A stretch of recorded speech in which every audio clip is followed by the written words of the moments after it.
years. Oh, more than 300 years. Sorry. Um, the the Pine Barrens of New Jersey. When people moved, the Europeans moved here. Some people tried to settle and farm in the Pine Barrens, but the ground is way too acidic. Nothing, would really grow there.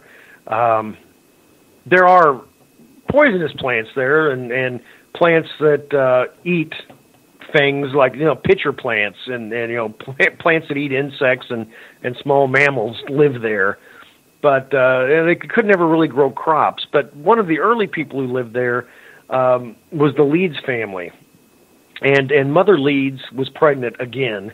She'd had 12 children, and this was going to be her 13th, and she really didn't want any more kids. And the while the midwife was helping her give birth, she screamed that this child was going to be the 13th child was going to be a devil. And the baby was born, and the baby looked like a normal baby, and that changed very quickly. It grew hooves like a horse. Its head was kind of horse-like. It grew bat wings. It had some goat-like features, and the very first thing it did when it in life was kill the midwife. Oh wow! And then it flew up the chimney and disappeared. And it was it was seen all over the place in New Jersey. It was reported in Pennsylvania. There were it was on top of it lit on top of a building that was on fire while firemen were trying to put it out in the early 1900s, and somebody ended up shooting at it and it flew away. The brother of Napoleon Bonaparte actually witnessed the Jersey Devil when he moved to the United States. So it's been a really popular legend, mostly because two things: one, it's creepy, and two, there were a whole lot of witnesses to it. Now, has there been any sightings lately of the Jersey Devil that you're aware of? I mean, not recently. No, most of them were a lot in the 1700s and 1800s up to the early 1900s. But I don't really think there have been a lot of recent ones. Wow. Now, going on to other creatures that you would not want to run across. All right, one that absolutely gives me the willies is the Dog Man. There have been lots of Dogman encounters. I think some of the more famous encounters were in Michigan. A lot of Michigan. That was one of the first places that started reporting seeing a 6 to 7 foot tall dog or wolf-like creature that walked around on its hind legs. But then there were reports that Linda Godfrey got when she was working at a newspaper in Wisconsin about a similar beast that was in a rural area around Bray Road. It was called the Beast of Bray Road, and it was the same type of description. It looked like a werewolf, walking on two legs, and there were plenty of eyewitnesses that she got the information for stories she wrote and later books from the local sheriff's department, the reports that they'd gotten. But I've gotten stories from people from Chicago, Tempe, Arizona, and right here in Missouri where I live. I've gotten a couple of reports, and just the thought, big dogs are scary enough in the dark, but if they're walking around on two legs, that absolutely terrifies me. Yeah, I do. I think it would terrify anybody. Yeah, and they've been kind of different. Mostly, they've just been described as large dogs or wolf-like creatures. Interviewing a couple of people from Chicago who, when they were in their late teens, they just took a drive out in the country, and a large animal was running in this pasture beside them, and it jumped a barbed wire fence and ran across the road in front of them. And they said it looked like it was about 7 feet long, and it was, a dog with short-haired dog, but they swore that it had human hands. Oh, wow. Now, wow. You live in Missouri. What type of creature is in your state? Well, I think the most famous Missouri monster is Momo, which stands for Missouri Monster. This was first seen in 1971 in Louisiana, around Louisiana, Missouri, which is between St. Louis and Hannibal, Missouri, where Mark Twain lived for a good chunk of his life. And Louisiana it was a small town, and it still is. But in 1971, a couple of girls, Joan Mills and Mary Ryan, had driven to a park north of town and set out a picnic. They were just going to have a picnic, and they were sitting out there, and they smelled something terrible. It smelled like a family of skunks.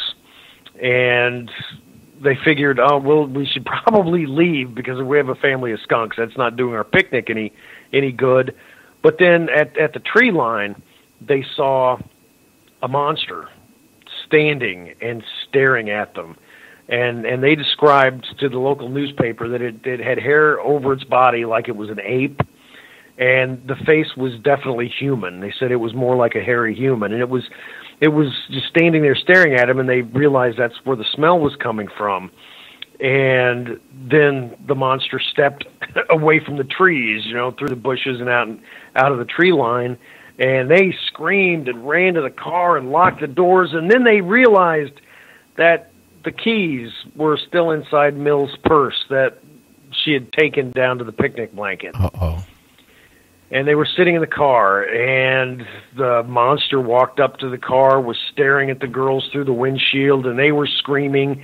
And Mills, who was the owner of the car, was in the driver's seat, and she accidentally hit the horn, and that scared it and ran away. Oh,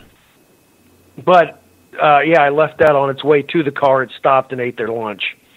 But this was the first sighting, and in 1972 there was a couple of weeks where the monster was sighted quite a few times.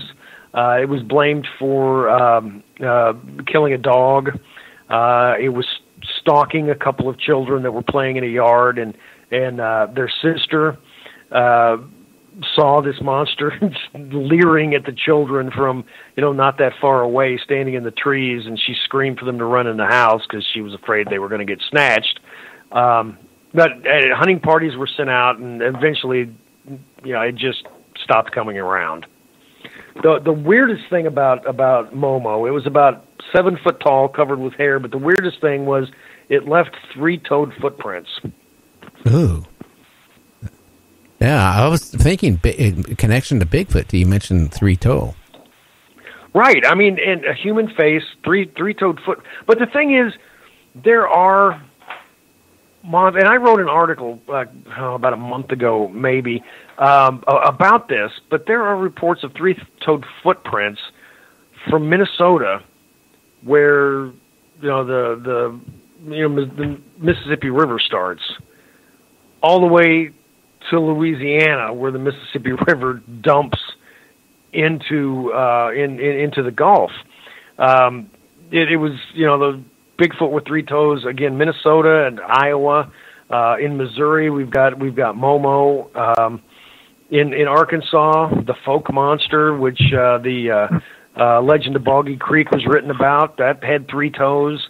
And in Louisiana was the Honey Island Swamp Monster. Again, same description, 3-toed footprints. Maybe it's traveling along the river or just the middle of the country. Maybe that's just where it roams to hunt for food. I heard one theory: the three toe footprints could have been from some inbreeding. That I did hear that theory not too long ago. Well, yeah. That I could see that. They don't have a lot of places to look for love, I wouldn't think. Another, and I don't really consider this. I shouldn't say this. I don't really consider this too much of a possibility. But what is possible? Everything. Back in the Pleistocene era, back during the Ice Age, the Jefferson ground sloth, named after Thomas Jefferson, who named it. It was a 8 to 10 foot tall giant sloth, 3 toes. It was omnivorous, so it ate everything, and oftentimes it stood on its hind legs. And there have been reports of First Nations people in Canada up until I think it was the 1980s. There was a definitive site, and down in South America where they also lived, the ground sloth, the giant one. There have been reports up until the 2000s of villagers encountering these things, walking around in the woods. There have been, or down in the jungle. There have been people who speculated that maybe there's extant. They're not extinct, and maybe these ground sloths occasionally are mistaken for a Bigfoot. Could be a big possibility there. And it sounds like. Yeah, I mean. I think that there are a lot of creatures out there that supposedly are extinct that, maybe they're not quite so extinct as we think. Oh, yeah. There's still, I was talking to a park ranger, there's still places in the national forest where humans haven't even been. So, I mean, they're like in the ocean, they're still finding stuff washing up on the beaches, or fishermen are bringing stuff up in the net that they didn't even know existed, or they thought it would be dead 40 million years ago, and then they bring something up that's really creepy and strange. So, the odds are maybe some of these creatures do, exist, because it takes more than 1 or 2 people to start a rumor of a creature like what you're talking about to get it going. I mean, I don't know. Well, and since descriptions of the First Nations people in Canada, and the descriptions of the locals, the villagers down in South America in the jungles, they look at pictures. People will show them pictures in like a textbook or something, and they'll show a picture of this giant ground sloth, and the people will say, "That's it. That's what we saw." These are over a great expanse from far North America down to South America, and they're reporting the same thing. Yeah, I mean, and you're absolutely right. Because people think in this modern world we've been everywhere, but yes, in the U.S. and good Lord, up in Canada, there are so many things places we haven't been. And things that we haven't seen. Who knows what could be roaming up there? And then let's look at the jungles in Africa and in South America, and there's in Asia, for gosh sakes. I mean, these places are huge, and there's so many spots that people have never gone. Oh yeah, I mean, like Tom, it comes on the show periodically. Again, he was on the last time he was on the show. He was talking about giant raptors. Now, not the ones like prehistoric days. These are like 9 feet, 10 feet tall. In Africa, he's been there, collecting bones and doing his thing, which he does. He's been all around the world. And the villagers would come up to him and say, we have like this, and it turns out to be like a miniature raptor. And one of the stories that he really believed in, because he heard it from various people. The one villager went out, to go kill a pig, and he's ready to spear this pig. And as he was going to spear this pig, this miniature raptor grabbed this pig, had it in his mouth. He threw this spear, and it killed the raptor. He went back to the village. He said, "I just killed this thing." Everybody laughed at him, but they went to see, to see his story. And there it was. It had a pig in its mouth. It was about 9-10 feet tall. I mean, there's things that still can exist out there we don't know about. Right, yeah, absolutely. And I talked with a professor from the University of Missouri a few years ago when I was doing a story on sightings of pterodactyl-like creatures around the world. And I discovered that he had been in, he's done a lot of